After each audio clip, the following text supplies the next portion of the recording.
Tirupati నియోజకవర్గంపై Pawan Kalyan focus పెట్టారు. మరి కాసేపట్లో ఆయన తిరుపతికి చేరుకున్నారు.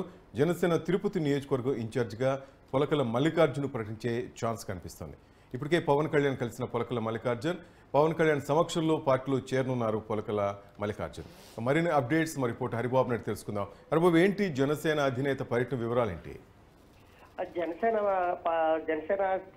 తిరుపతి టికెట్ ని తీసుకున్న తర్వాత తెలుగుదేశం నుంచి అలాగే జనసేన సొంత పార్టీ నుంచి కూడా పూర్తి స్థాయిలో అభ్యర్థికి మద్దతు రాకపోవడం, ఏదైతే సీనియర్ గా నాయకులు ఇక్కడ జనాల్లో గుర్తింపు పొందారో జనసేన నాయకులుగా, వారు కూడా అభ్యర్థిత్వాన్ని ఆరణి శ్రీనివాసుల అభ్యర్థిత్వాన్ని వ్యతిరేకిస్తూ వాళ్ళు కూడా దూరంగా ఉండడంతో ఇది నియోజకవర్గంలో కొంత పవన్ కళ్యాణ్ దృష్టి సారించాల్సి వచ్చింది. ఇప్పటికే తెలుగుదేశం పార్టీ నాయకులతోటి, ముఖ్య నాయకులతోటి చంద్రబాబు నాయుడు, లోకేష్ స్పష్టంగా ఈ స్థానం ఓన్లీ జనసేన మాత్రమే ఉంటుంది, జనసేన తరఫున అభ్యర్థి ఎవరైతే వాళ్ళకి మాత్రమే మద్దతు ఇవ్వాలి, వాళ్ళని గెలిపించాల్సిన బాధ్యత పూర్తి స్థాయిలో నాయకులది, కార్యకర్తలదని స్పష్టంగా చెప్పిన నేపథ్యంలో కూడా కొంతమంది తెలుగుదేశం పార్టీ నాయకులు కొంత మొండి వైఖరితోటి అతనికి మద్దతు ఇవ్వకపోవడం, ప్రచారాలలో పాల్గొనకపోవడం వంటి కార్యక్రమాలు చేస్తుండటంతో దీని మీద ప్రత్యేకంగా పవన్ కళ్యాణ్ దృష్టి సారించి పార్టీలో ఉన్న అసంతృప్తులతో పాటు కూటమిలోని ముఖ్యమైన నాయకులతో కూడా ఆయన సమావేశం నిర్వహించి వాళ్ళందరినీ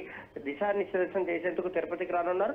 ఈ నేపథ్యంలోనే జనసేన నాయకుడిగా గుర్తింపు పొందినటువంటి కిరణ్ రాయల్ కూడా తిరుపతి నియోజకవర్గ అధ్యక్షుడిగా ఉంటూ ఆయన కూడా పార్టీకి దూరంగా ఉంటున్నారు.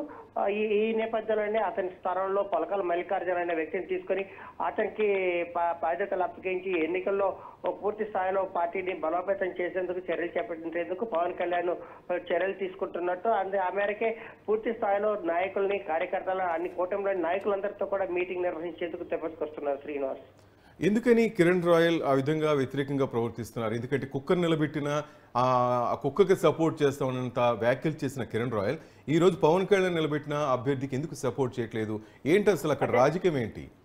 మొన్నటి వరకు చిత్తూరు ఎమ్మెల్యే అభ్యర్థిగా ఉన్నటువంటి ఆర్ఎన్ శ్రీనివాస్ పవన్ కళ్యాణ్ మీద, అలాగే జనసేన నాయకులు, కార్యకర్తల పట్ల కూడా కొంత వ్యతిరేకత మూట కట్టుకోవడం జరిగేది. పార్టీ నాయకులను కూడా కొంత అవమానకరంగా మాట్లాడడం, వాళ్ళ మీద విమర్శలు చేయడం వంటి కార్యక్రమాలు చేయడంతో దీని పట్ల కిరణ్ రాయల్ కూడా పలుమార్లు ప్రెస్ మీట్ పెట్టి ఆర్ఎన్ శ్రీనివాసుల్ని కూడా అతన్ని ప్రశ్నించడం కూడా జరిగింది. ఎందుకంటే ఒకే సామాజిక వర్గానికి చెందిన వాళ్ళు కూడా ఇలాగా చేయడం అనేది మంచిది కాదని చెప్పి, అలాగే ఏకైక సీటు వైకాపా నుంచి రాయలసీమలో ఆర్ఎన్ శ్రీనివాస్ ఒక్కలే గతంలో కాపు సామాజిక వర్గం నుంచి పోటీ చేసి గెలుపొందడం జరిగింది. కాబట్టి అతను కూడా సీటు ఇవ్వకపోవడం పట్ల కూడా కిరణ్ రాయల్ ప్రశ్నించి కొంత వ్యతిరేకత వ్యక్తం చేసిన నేపథ్యంలో అలాంటి అప్పుడు కూడా ఆర్ఎన్ శ్రీనివాస్ కిరణ్ రాయల్ ని, పవన్ కళ్యాణ్ కూడా విమర్శించిన పరిస్థితుల్లో అలాంటి వ్యక్తికి తాను ఎందుకు మద్దతు ఇవ్వాలి, తాను ఎందుకు పనిచేయాలి, వేరే ఎవరైనా సరే, లేదా మెగా ఫ్యామిలీ నుంచి నాగబాబు గారి లేదా వేరే ఎవరైనా సరే కాబట్టి గెలిపించుకొని తీసుకొచ్చి కానుక అందిస్తామని చెప్పని కిరణ్ రాయల్ గతంలో కూడా ప్రకటించారు.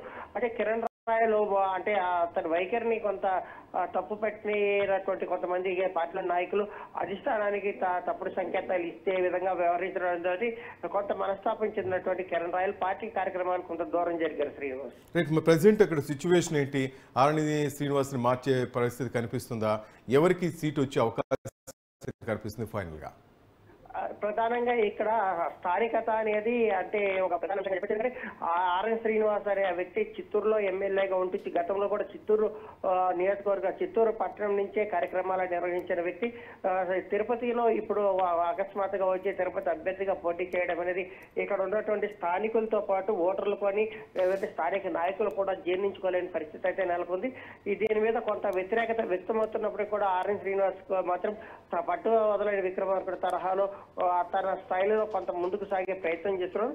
ఇదే క్రమంలో ఆర్ఎన్ శ్రీనివాస్ అభ్యర్థిగా ప్రకటించిన తర్వాత వైకాపాకు సంబంధించినటువంటి నాయకులు అప్పటి వరకు జోరుగా ప్రచారం సాగించి ఓటర్లను ప్రలోభాలు పెట్టడానికి కానీ, లేదంటే ఓటర్లను ప్రసన్నం చేసుకోవడానికి కానీ తీవ్రంగా ప్రయత్నించినటువంటి వైకాపా నాయకులు, అభ్యర్థులు కూడా ప్రస్తుతం కొంత నింపాదిగా అంటే తాము గెలుపు ఖచ్చితంగా ఉంటుంది, ఆర్ఎస్ శ్రీనివాస్ కి ఇక్కడ ఎవరు ఓట్లు వేయరు అన్న ధీమా ఒకటి వ్యక్తం చేస్తూ వాళ్ళు కొంత తాము గెలిచిపోయినట్టే అన్న ఒక వాదన బయటికి వినిపిస్తుండడంతో స్థానికంగా ఉన్నటువంటి తెలుగుదేశం పార్టీ నాయకులు కానీ జనసేన నాయకులు కానీ గత ఈ ప్రభుత్వంలోనే చాలా కేసులు ఎదుర్కొని అవమానాలు ఎదుర్కొని పోలీసులతోటి దెబ్బలు తిన్న వాళ్ళు కూడా ఉన్నారు కాబట్టి వాళ్ళందరూ కూడా ఆర్ఎన్ శ్రీనివాస్ అభ్యర్థిత్వాన్ని కొంత వ్యతిరేకిస్తున్నారు శ్రీనివాస్. Thank you Hari.